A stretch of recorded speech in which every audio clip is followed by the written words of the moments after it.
If you enjoy Gaeilge Weekly, want to begin feeling truly confident speaking and using the Irish language, don't forget to become a Learn Irish Online member today. I'm not going to bore you with the details of it. The membership contains so much that we'd probably be here all day. What I am going to say is head over to patreon.com/Learn Irish Online and sign up for a free trial today. If it's not for you, you can cancel anytime, but last year 92% of all signups continued past their free trial because it immediately helped them with their confidence as Gaeilge. How? By getting them using the language from day one and not just teaching token phrases or outdated proverbs. So sign up today at patreon.com/Learn Irish Online or on the Patreon app to start speaking real Irish with real confidence. Hi folks, Mads and Ma, Trinonama, fáilte rashuig an show, fáilte with Gaeilge Weekly, EAGRÁN céad is a carcha dó, agus EAGRÁN an speisialta atá ann an teachtain seo. Cén fá? Well, tá mé gurí náhairt beagnaí níos mó faoin stair an bod chréile seo, agus tá mé gurí níos mó EAGRÁN cosúla seo a dhéanamh ina bhfuil mé ag labhairt faoi beidir stair na hÉireann nó stair idirnáisiúnta, agus ag dul tríd scéalta simúla, scéalta beagnaí difriúla, agus scéalta beidir nach bhfuil aithnithe go mór ag a lán daoine. Agus an teachtain seo tá ceann iontach agam chun labhairt faoi, agus is seachtain fíorfa í chun labhairt faoin scéal seo. Mar té saithan seo an trucailá mí bealtaine ba sé dúirt Ceathracha Bliain ó nuair dosclaíodh áta cinnt anna speisialtar in iarthar na hÉireann. Ná muna bhfuil sad cén rud ó bhfuil mé ag déanú tagart chuige fós tá sé sin ceartlóir seans go maith níos mó smaoinú ad nó barúil níos fearr ad tar éis éisteacht leis an clip seo. What exactly is going on here? What do you think is going on? We're building an airport, and I hope the Department of Transport doesn't hear about it. Now, don't tell them. And we're going to have it built in a very, very short time. You see the activity that's going on here. There's another load coming now. And I think it's marvellous, aren't you? Are you being absolutely serious about what's going on And here? we have no money. But we're hoping to get it next week or the week after. You don't really have permission, and you don't have money. I'm not sure whether I have permission or not. But I mean, I'm going ahead anyhow, just taking a chance. Se bin go Monsignor James Horan ag tús na thugtaí ag labhairt agus an construction agus an tógáil siúl ag Airport Chnoc Mhuire nó Ireland West Airport nach chun anam ifigúil a chóirt agus muna bhfuil is ad an scéal a bhaineann le conas a thosaí siad agus conas a thóg siad an Airport hús an sin i gcónaí bhuío i lór an tua i gcónaí bhuío scéal dochreidse atá ann tá sé dochreidse go hála sé agus hála sé ar nóí marall ar lán rudaí agus a lán obair a chur daoine difriúil isteach agus ach an fearr a bhí i lór gacrad agus a bhí róla fíor lórnach aige ag tógáil an Airport seo agus ag cruthú an bringlóid seo a bhí aige bin Monsignor James Horan. Agus tá an labhairt inniu faoin scéal ar chonas a chruthí sé chonas ar thóg sé an Airport seo ón insín agus ón daydream seo, fantasy seo a bhí aige iireach na seascaidí, iireach na seachtaidí agus an sin chonas níomháin a chruthí sé an Airport a conas atá an Airport fós ag dul go láidir agus ag déanamh go maith an lá atá an Johan i 2026 agus an deir seachna seo ba sé Ceathracha Bliain ón lá a thuí Charlie Haughey sin chun an seolú nó oscailte ifigúil a dhéanamh sa bháiste agus ag stellubháistí ar an lá ag tús an tairí i 1986. So, chun an scéal ceart agus chun labhairt faoin scéal a bhaineann l'Airport Chnoc Mhuire caiimiid dul ais go 87 ach ribh sin dhéanamh tá mé gurí rá gur mhór mé a lán chabhar chun olbhú don EAGRÁN seo agus tá sé soch deachar chun olbhú mar sceart don EAGRÁN so tá mé gurí lán ólas a chur isteach agus listen ní pod chéile staire é seo so cínte go mbeidh beidir rud a cínt an seo san siúd beagna mí cheart nó beidir gur chail mé amach ar sunra éigean ach tá nóch ní fan géad cínsa ghfuil na rudaí is tábhattaí ghfuil siad go léir ceart agus ghfuil siad go léir mar a tharla sé gachar eile ach ar nóis pudchair le Gaeilge muid chun cabhar le daoine chun an Gaeilge ólam agus chun clachta dhéana ar an Gaeilge má tá rud a cínsan seo mí ceart nó má tá béidir más rud é go gníanam dermid chun rud ag an tábhata churá tá brónam ach for mé a lán cabhar ó cúpla faoinsa difriúla agus mis ag olbhú don EAGRÁN seo. Ar dús tá aglah ionach déint ag Terry Riley agus rinne Terry Riley aglah den sco ag labhart faoi Airfort chunachhuire agus tá labhart den sco scríofa aige dar bhanam ó wing and a prayer faoi nach airport. Bhí 6 na glabhart ar an Indo Daily pudchailíonnach leis an Irish Independent ar mé actually ag labhart faoi an teacht in Scáte. So chuir sé sin go mórlam chomá le sin tá pudchailíonnach ag an BBC leis an srá BBC Witness History faoi Airfort chunachhuire agus conas arthaile sé agus freisin tá ceanníonnach ag RTE Radio 1 agus tá an trí aglah nó episód sin le fáil ar Spotify is tócha ghfuil sé le fáil payouts a bhíonn tú ag éisteach le Gaeilge Weekly just chuirteach nach airport Monsignor Horan agus cúpla focail cosúla sin agus cínte go maith an iad eáil. So, mar dúirt mé chun an scéal ceartáil caiithmantstal ras agus caiithmantstal tír go 87 agus bin an ihe a dúir tartar cúgur deag agus foiointí difriúla tá sais Ceathracha difriúla madra leis an méid daoine a bhí ann a chartar cúgur deag daoine dúirt siad go bhacha siad rud a cínt do chreidse go nachhuire. Agus th nóí na léithintí seo tá nach agus chuire tá sé cáú timppla hir an fiú timppla thorpa gus le Medjugorje nó Lords nó áitní gus le seo ach ag ná ní rah táda ann áit cín sa muoin tua beidir gosú le chunas atá Charlestown nó Kilkelly nó náitna atá chungracht nach na léithintí seo ní rah sé cáú ar churbe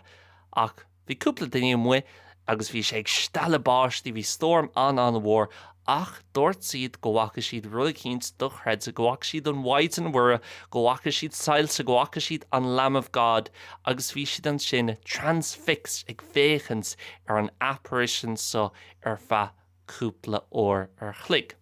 Now, ba tuairmí difriúla ag daoine difriúla ar sin cínte sin le haidh pulchail eile agus cínte go bhfuil alán Fíneise i gcuine an ráte sin agus a gcuine an apparition agus ghuiil lán fíneise agus ghuiil lán fána chun é sin a chreidún. A chun rud is tábhachtí don scéal seo na hála sé sin an ihe sin in 87 mílúnasa agus ag stalúbáistí bhí siad san céad fungéad go bhacha siad rud a cínta do chreidse. So, cad rinne an aglas? Well, rinne an aglas Ceathracha an a bhór chun fáil amach, an rá sé seo ceart, an bhfuilmuid an sais apparition status a thuirtmhaigh seo, agus an bhfuilmuid an rá go bhfuil chunachhuire mar áta cíns cáúil, mar áta cíns speisialta agus áta cíns ina bhfuilmuid an rá bhí an mhaid an mhuire bhí an tíorna agus bhí dia an sin. Agus dúirt siad tar éis lán aglah agus lán Ceathracha a dhéanamh agus lán taid a dhéanamh dúirt siad se tá muid se sásta gur tharla an apparition sin agus ón lá sin go dtí an látáine hán an cúgalá is fithe mí bealta na 2026 agus mise imimehíonn so tá chunachhuire mar áta cíns anna cháúil agus anna tábhaach don aglas agus le Catholic ní amháin in éireann na hhéir ní amháin in éireann ach Catholic timpeall an dain cosúil le Medjugorje cosúil le Lords mar gheall ar chadathárla an sin in 87. Now, béidir tá tusa ag éisteach le 87 tá tusa ag smaoinú sin fadó agus is tócha ar chlí tá sé ach ní rá sé ach 3 bliain nó beagnaí níos mó na 3 bliain ina dhé sin ar rugadh James Horan i gConnaí Wales agus bhí gná sais óige ag agus gná héal ag agus cosúil le lán daoine ag an am sin thuí sé isteach sa priesthood agus deir sé mar sagart sna níd ag struchadí. Now, bhí sé go bre náitina dhifriúla thuí sé trasna go Halban, bhí sé go bre Glasgow fra tamil, bhí sé go bre i GConnaí na Gailge, bhí sé go bre Roscommán ach na blianta in dhé sin i 1967 tháinig sé go cnoch Wira. Agus san agla bhíon an Terry Riley an túidir agus irisóir a rinne rééis an leabhar iontach faoi nach airport ag freisin bhí sé portach sa play a Wing and a Prayer an drama nó musical an cheolgrama a bhí arsúil blionantó hin faoi Monsignor Horan agus faoi airport nach Wira. Bhí sé sin ag labhairt faoi Monsignor James Horan san ághalibh seo leis an Indo Daily. Agus dúirt session dúsáil sé focail ionach ní sam an focail é rilí an áréide I méla ach dúirt sé gur dúir a bhí ann. He was a doer agus nar rinne session, nar rinne James Horan cinna go raibh sé chun rud ag an dhéana rinne sé agus tí raibh aon rud chun stoppa leis. Agus nar échan tú siar ar na haglah difriúla a rinne sé agus comála sin na scéalta difriúla ag buint le James Horan. Gan nás bhíon charisma sin aige, far an a deas a bhí ann, an a granver, bhí sé an, dóchanna dhéana ní rá sé an daire beidir cosúil le landíní a bhí a gobar san aglas ag an sin. Bhí sé anna oscailte, anna éireannach maidir leis an sense of humors chuile rodéile, ach níos móna on rodéile bhí sé dígrasach agus rééis mar a dúirt mé sin. Tá chumir nar a bhí plán aige, nar bhí bringlód aige, bhí sé chun é a dhéana agus ní rá aon rud chun a bheith ina bhealach ní rá aon rud chun chur isteachar.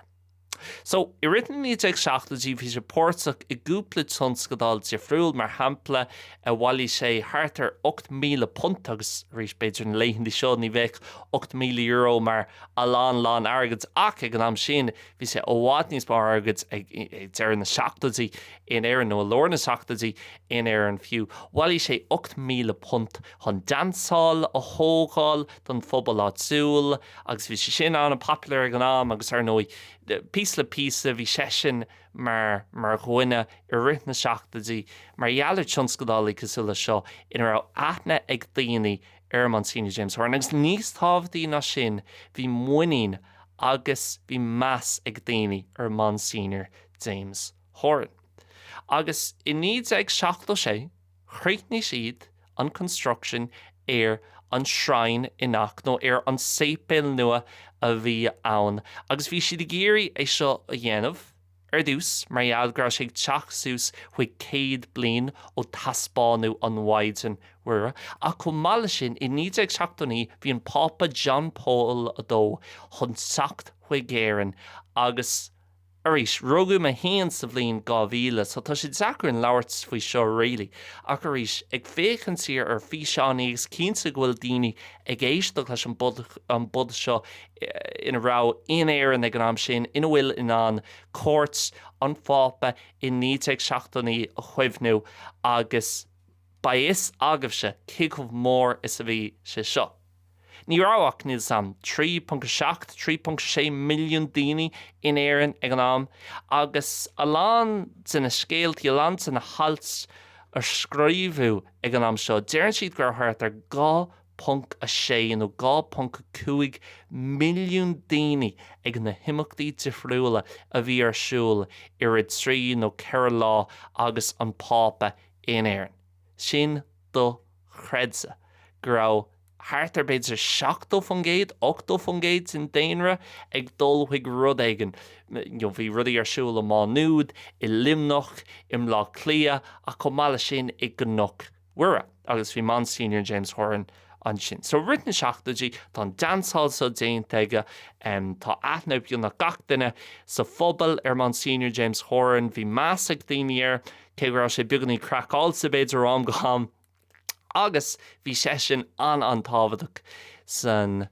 sépéil seo a thógáil agus nar bhí Pope John Paul in éar na níd ag seachtaí rud an bhhar ag an am bhí thart ar 8 fungéid na daoine ag dul chuig affran ó a bháin ar a laghad in na seachtaine. Bhí sé sin mar an zenith de Catholicism in éan as cicó tábhaach is a bhí dia cicó tábhaach is a bhí an aglas agus cicó tábhaach is a bhí an pápa ar nói. Dafrí sé sin I ri na thugtatí písach níos mó rit na nóchadí I rit na 2000s agus ní bhaid sé riomh nó seans mánach mai sé riomh comh mór mar bhí sé ag an am sin. Ach nuair bhí an pápa John Paul II in éireann in 1969 thug sé an stáisias nó an stadas de Basilica an sépéil an bhór a bhí tócha acu agus bhí tócha ag Monsignor Horan I gnachhuiir agus landíine eile, ar nó bhí a landíine eile Pórtach Níomháin James Horan. So bhí sé sin an bhór ar fad agus fós an látáine hon ní le gá basilicas in éireann ceanháin I gnachhuiir agus an sin cean eile hús I Leachtarg I ddír chunne. Agus thar le rud a cíns agus tá cúpla rud de friúil an segus, cúpla term de friúil. Terry Riley scríb an leabhar faoi airfort gnachhuiir dúirt sesin ná an rud a chála na bhí Pope John Paul dó I gnachhuiir an dair lá déarnach ribhdal arás chuig ní cheapnach gur gneacha sé arás chuig an bhaiscin land sé raibh chuig bastú nácínt san státéntia. Ach dag sé réanos. Agus bhí sé gnachhuiir an lá ribhe. Agus dúirt Terry Riley a bhfuil ina hanolaí faoi sa. Dúirt sé sin gur chuir sé sin isteach Monsignor James Horan nach rá airfort I Gunnaí agus nach rá an pápa in an fannacht tharaithe agus an sin fágáil an ládar gion. Ach bhíar an áta ágáil fannachtá tíonteile agus an sin an ládar gion fágáil ó airfort na Sunnanna hís I Gunnaí an chlór. Now, níl sam really an bhfuil sé sin céad fan ceart, mar bhí misigh déanú píos a taide agus an ládar gion tar éis bheith ag nach agus ag an Basilica, hui sé go mánúd, bhí sé mánúd a bhar tamil, hui sé go limnach, rinne sé affran na rudicíns an a bhór beidir óráid an sin I limnach, agus an sin dag sé ó airfort na Sunnanna. So bhí rudaí le déanú aige in átainna I friúil a timpeall tír, ní rá sé cosúil grá sé dhíirí fannacht I gnachhuiir an táimar fad agus an sin an áit a ágáil. So ní minn céad fan géad cínsa faoin písa sin. Ach, rud amháin atá cínsa ná thart ar an am seo díreach tar éis cuairt an fápa John Paul II rinne Monsignor James Horan an cinenne go rá sé chun airfort a thógáil I Gunnaí. Well, ná bhí an smuoine seo ag a ribh rith na seachlaidí fiú rith na seascaidí ó an chun bhí sé smuoine na méid séintach dá méid airfortan seo agus bhéh na Hillarig nó na Pilgrims I méile teachtan seo agus cuairt a thuirt ar an sráin ar an scrín an seo I gnachhuiire. Agus tar éis an chóirt sa hála, bhí an ráirch níos soléire aige agus gheall sé do haon grá sé chun airfort a chrothú. Now, tá mé géirí go smaoininn tú arás chuig de 1980 in éireann. Ní rá mis an sin agus chuna bheith céad fan géad fiornach tá buíocht nach raibh sin, mar tá chuma ar nach rá sé ró spríúil. Bhí lán eis imircha agus daoine ag fágáil na tíre, mar dheall nach rá mór an postan an óin postanna le fáil agus mar dheall nach rá mór an airgid le fáil ar churbe có mála sin bhí díofriocht láidir agus díofriocht an bhór le feiceáil leis an chudarsnocht idir iarthar na hÉireann agus Blá Clia. So, okay, seans mas rud ag grad húsam Blá Clia, bhí níos mó postna, níos mó rudí le déanú, bhí níos mó servicing, bhí níos mó infrastructure le fáil. Agus fóstá sé sin le feiceáil na leighindí seo, ach bhí an chudarsnocht ó bhhad níos mó agus ó bhhad níos láidre ag an áir sin. Agus rud eile ar an mis ag smaoine faoi ná grá an tír ó bhhad níos mó ag an am sin. Ná cad cílann sé sin, okay, bhí níos lú daoine ann, ach mar hamplan leighindí seo, mas rud é grás Gaeilge thuhéin agus tá tú I do chonaí húsam Blá Clia, mar gheall ghfuil obair a fósán húsam Blá Clia agus tá an córda agam leis an scéal sin. Well, ar leid ní thógann sé ach beidir gá óir go leithfiú gá óir fihnóid chun dul idir an dá chathair tá bhád níos mó tréinachaí, tá bhád níos mó busanna, tá sé beidir níos éasco an córaáil agus a bheith dul idir an dá áit, tá WhatsApp ad, tá an Idirlín ad, so ar chlí tá áit níos lú. Ach tá mise actually in an cuimhnú fiú agus mise imóga gabhfuil sa 6, gabhfuil sa 7, gabhfuil sa 8 agus muid ag dul ar leighinn de sire ag fágáil ó airfort Blá Clia. Bhí ar on dul ar an Old Dublin Road ní an mótarbhealach ag an áir sin agus thóg sé ceithre ór ar chlig. Seans má gur thóg sé fiú níos mó am siar ag tús na níte chugtatí agus saolaí yon sin mátá tú i do chónaí i gcathair na Gaillimhe. Saolaí ag an am sin a bheith i do chónaí i tua an sin a muofaoin tua i gcónaí waio cic ó fada a thógach sé chun streicú ar bhlá clío chun streicú ar chunnaí churcaí ar chathair churcaí ar chathair limní átainna i fiúla timpplain tíar margheall nach ar an infrastructure céan ann margheall ar an bochtanas a bhí ann agus an aspa airgid a bhí ann chomh má bhí sa anna dachar.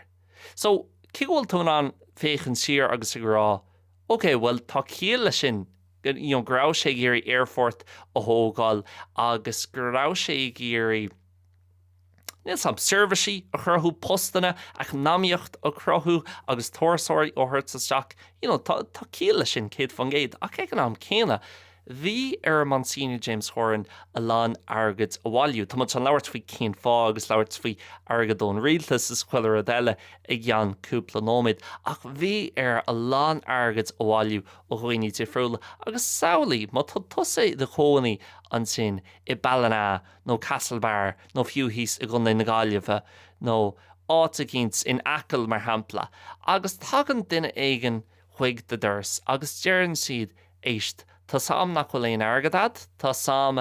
go bhfuil sa anzachar an éireann faoi láthair, tá sam go bhfuil do bhacht tar éis dul go London, go bhfuil inín tar éis dul go Bastún, seans nach maiid siad ar as arís i rith de héalsa, ach tá mé géirí go dúirthaí tú 200 nó 300 puntdom mar tá mé sé géirí iireacht a dhéana as airfort a thógáil i lór chun waio. Bhíh tú ag smaoinemh get away from my house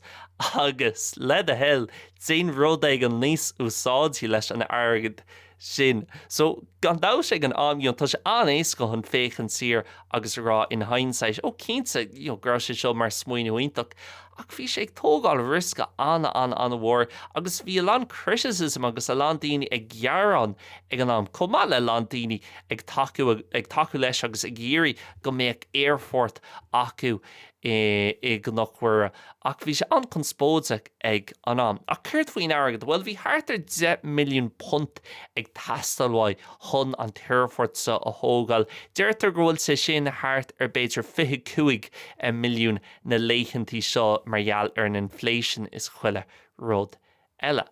Agus thuaigh sé chun rialtas agus bhí caidirh má aige le Charlie Haughey a bhí na híiseach timpeall ar an am sin. Agus beidir níos mó ná aon duine eile sa rialtas Harry Charlie Haughey leis an airfort a thógáil. Ach ag tús na thugtaí bhí lán éigeansocht in éireann go háirithe i bolaíocht na hÉireann. Bhí ceapam 3 tácant híbhiste de 8 míad zeg in 1981, 1982 hí na hunger strikes ar siúil ag an am céine hús sa túisceart agus ar nóí bhím de lór na triblóidí. So ar dús gheall an rialtas go níci siad as an airfort. So now Jaron Terry Riley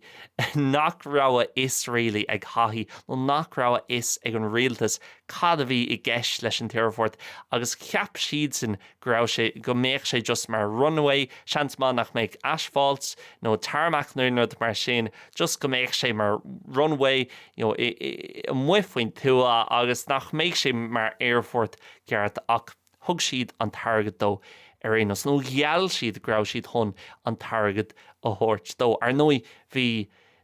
Monsignor James Horan ag smaoinú ó bhád níos mó bhí 16 smaoinú faoi airfort ceart agus airfort cosú leis an airfort atá agén in nach na léithintí seo.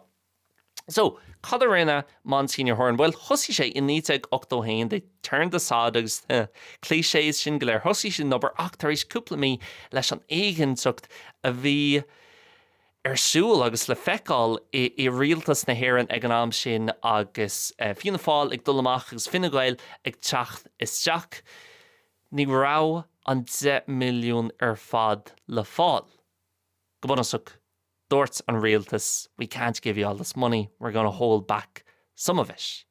So an sin dahrí gachar ar fa tamil ag dearní ag 81 ag dul seachhuig 82 bhí ag smaoin seans má nach maimid lán is seo dhéanú bhí lán díá timp an hása a lán conspóid ach a ríis ag dul arás chuig an príomh-fá agus an príomh-chúis a tharla sé seo agus ar an bringlóid seo in an teachthuig an fíorhéal agus teachthuig reality mar deir fá bhí sa marall ar James Horan mar dúirt sé sin I couldn't care less. On we go and we'll sort it out agus sin an rud a tharla ach bhí a lán airgid a bhailiú timpeall ceithre nó 4.5 milliún punt ag an am a rís beidir na léithintí seo an látáine chun bheith sé sin thart 10 milliún beidir 2 bhilliún €10 a lán airgid. Now tá alt ionntach aimsí am Substack agus brónarm níl anam an chúidir agam ach tá an profile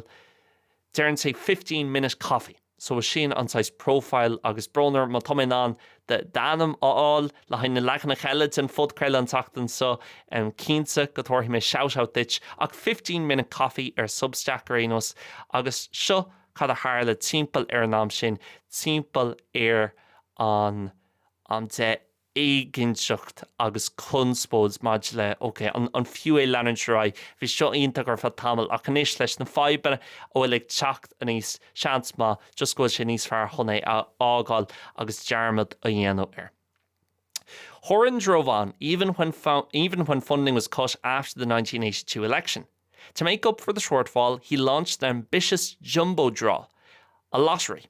The Jumbo Draw offered a stunning array of prizes, including cars, houses, cattle, sites for houses, heating oil, which attracted huge interest, and a lot of money. It was a wild concept, especially in a place where many people had never flown before. But Horan knew how to tug at heartstrings. He travelled the world, he went to Australia, the United States and beyond, appealing to the Irish abroad, urging them to support his dream.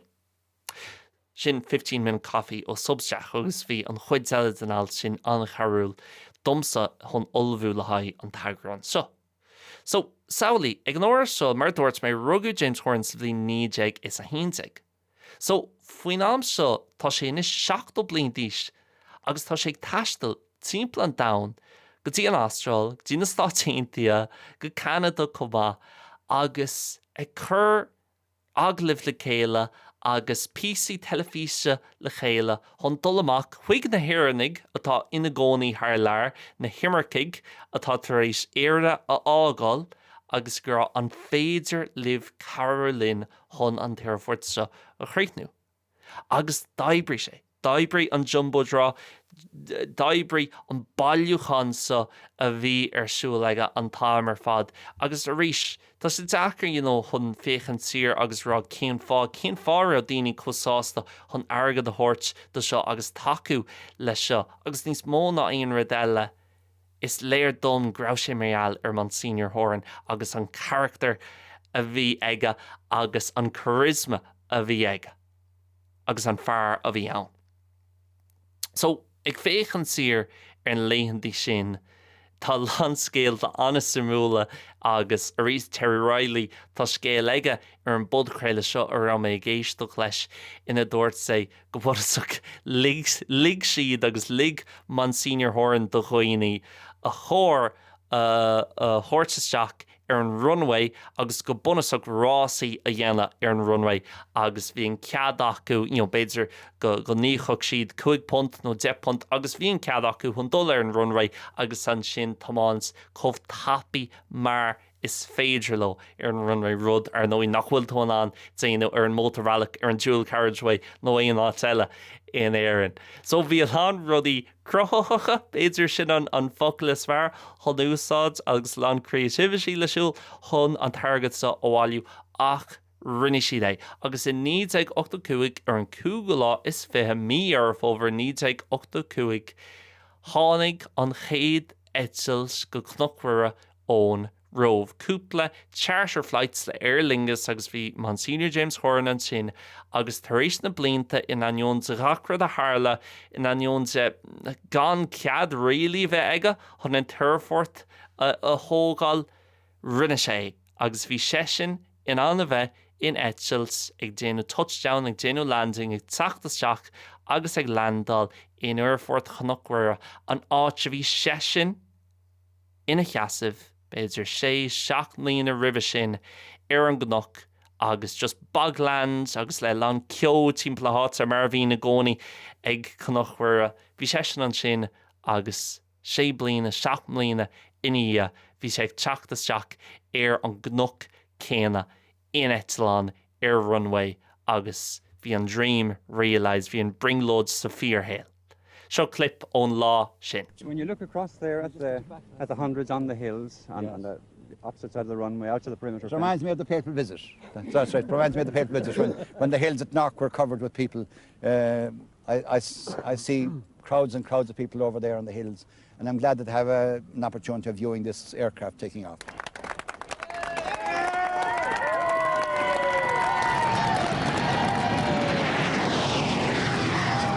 The historic first takeoff from Knock, even as the 737 disappeared into the mist as 707 was approaching. So sin ní ag 8 ní ag 8 mar dúirt be an trocha lá mí bealta na bhíon solo ifigúil agus bhí Charlie Haughey an sin agus bhí Charlie Haughey as níor sam actually gur rugú Charlie Haughey I gunna wayo. So seans má idir an caidir a bhí idir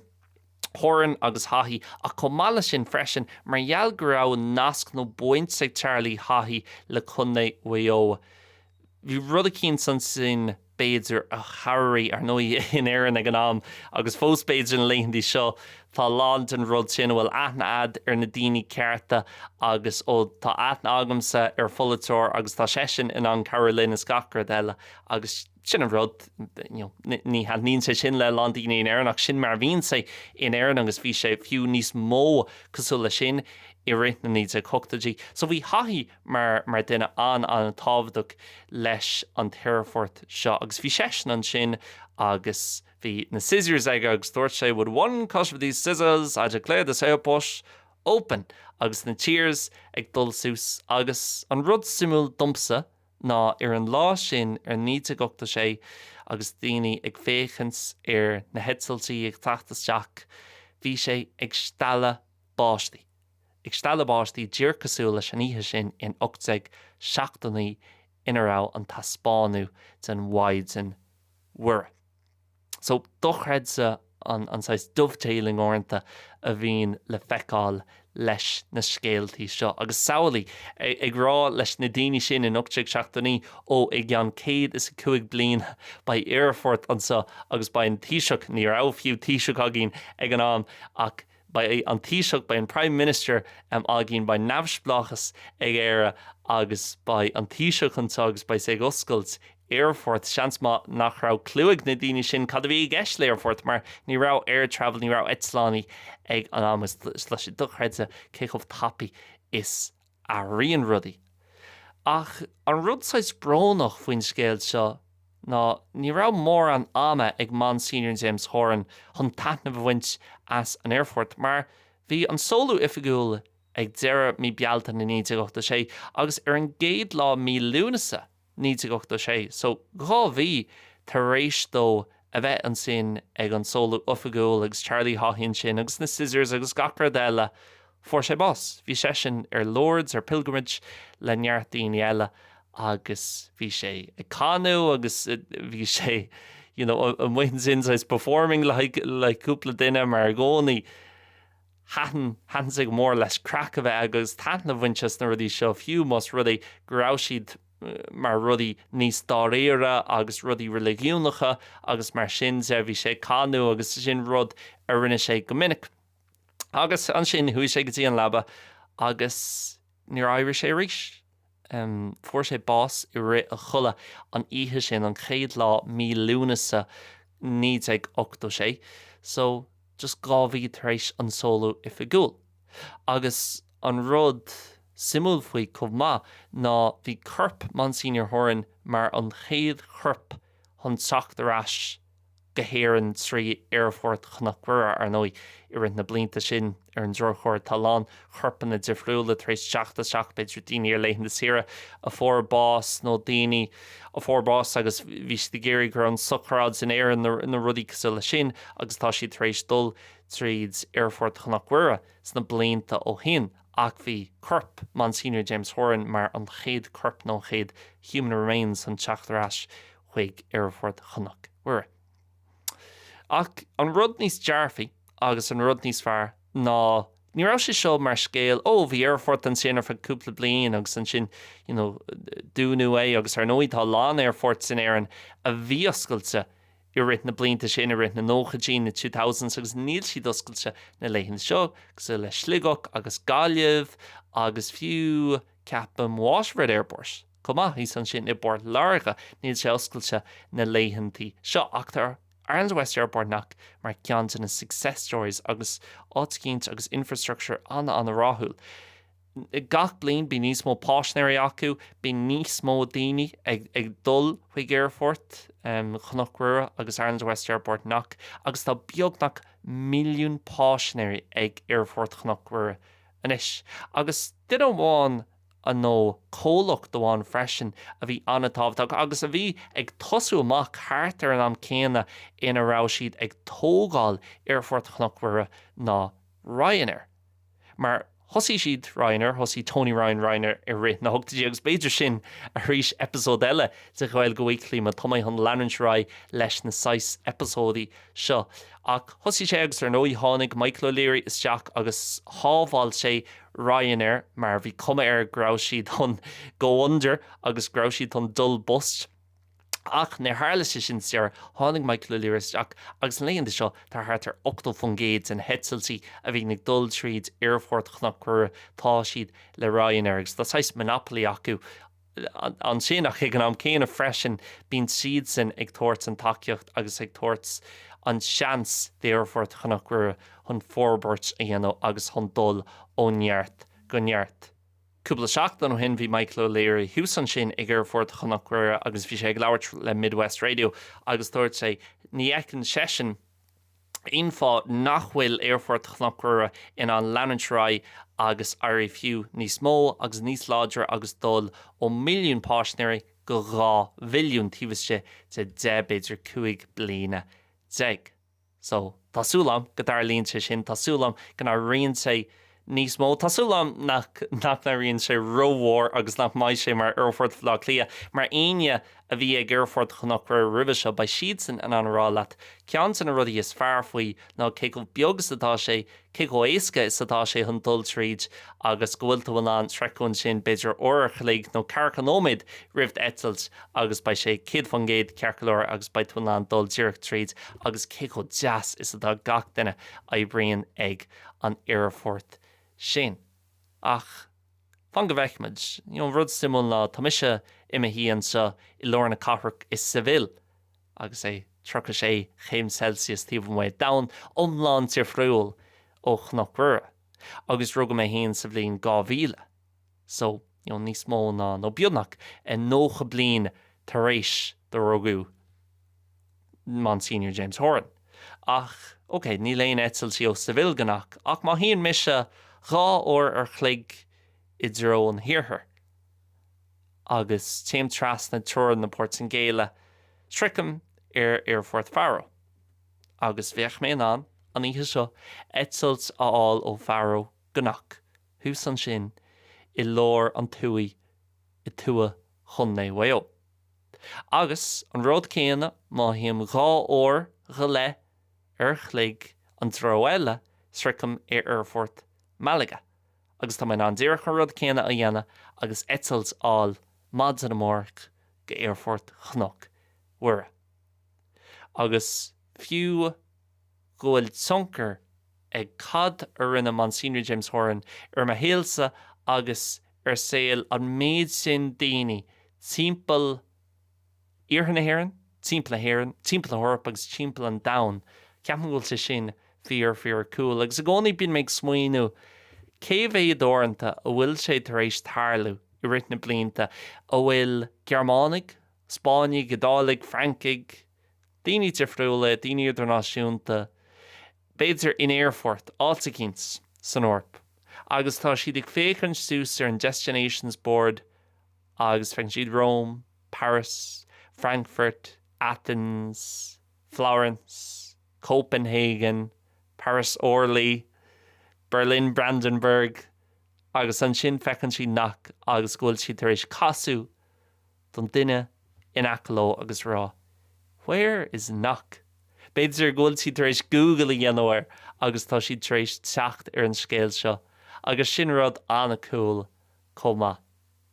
Ceann na bringlódsaí anmhór a bhí Monsignor James Horan ná an chéad ó eile a thiocach an pápa chuig éireann go stoppi sé nó go duchi sé isteach go airfort chuna cuire agus sin dír cad a hála ag gabhid thugteig agus cínta grabh James Horan ag fécinn siar ar Papa Prontius ag teachtasteach chuig airfort chuna cuire agus bhí sé anna sásta chun é sin écha. So, chun críocha thur leis an bod chréile, tá mé géirí lirich a léomh amach ó arán atá ag Christy Moore faoi airfort chnochhuire. Agus tásúla mar go bhain sibh taitneamh as an 6 fudchréile seo. Tá sé níos deachar gan dabhas dumsa mar tá lán ólas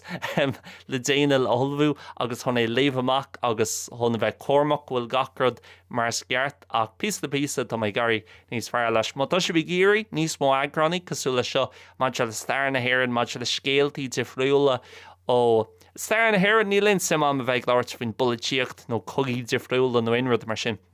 Ach rudí sais níos quirky agus níos dearfaí cosúla seo. Tá mé lánsásta níos mó eagraní cosúla seo a dhéana. Ach sean lyric a bhí ag Christy Moore ag labhairt faoi airfort chnochhuire. Once this quiet crossroads was a place of gentle prayer from Fatima to Bethlehem and Lourdes to Kilshama, I've never seen a miracle like the airport up in Knock. Míle buíochas, slán agus beannacht.